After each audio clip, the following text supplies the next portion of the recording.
attorney Laura Anthony, founding partner of Anthony P. LLC, a full-service corporate securities and business transactions law firm.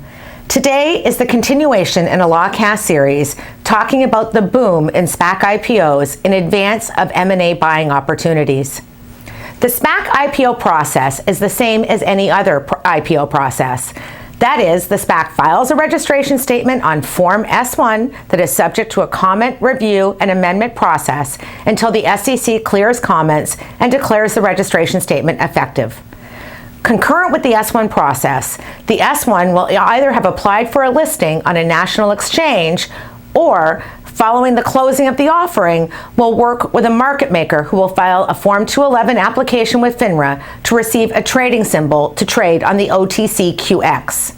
The OTCQX is the only tier of OTC Markets that allows for SPAC trading.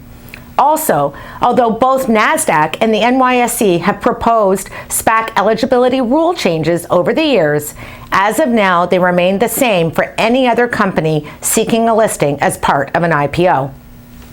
At the time of its IPO, the SPAC cannot have identified a business combination target. Otherwise, it would have to provide disclosure regarding that target in its IPO registration statement.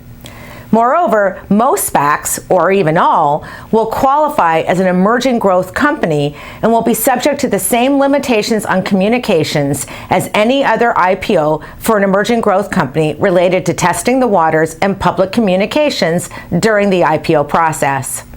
When trading commences, investors can trade out their shares, choosing to attempt to make a short-term profit while the company is looking for a business opportunity. Likewise, buyers of SPAC shares in the secondary market are generally either planning to quickly trade in and out for the short-term profit or betting on the success of the eventual merged entity.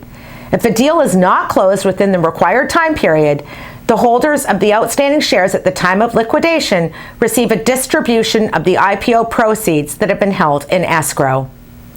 Upon entering into agreement for a business combination, the SPAC will file a Form 8K regarding the business combination and then proceed with the process of getting shareholder approval for the transaction.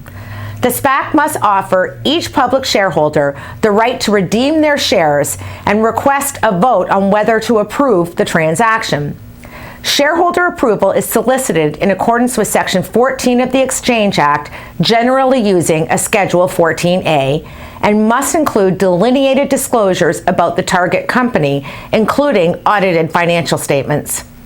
Upon approval of the business combination transaction, the funds in escrow will be released and used to satisfy any redemption requests and to pay for the costs of the transaction. Target companies generally require that a certain amount of cash remain after redemptions as a precondition to the closing of the transaction, or, as talked about in a prior LawCast in this series, that a simultaneous PIPE transaction provide the needed cash. The exchanges all require that the newly combined company satisfy their particular continued listing requirements. I'm securities attorney Laura Anthony, founding partner of Anthony P. LLC and producer of LawCast. Should you have any questions about today's topic, please visit securitieslawblog.com and lawcast.com or contact me directly. Inquiries of a technical nature are always encouraged.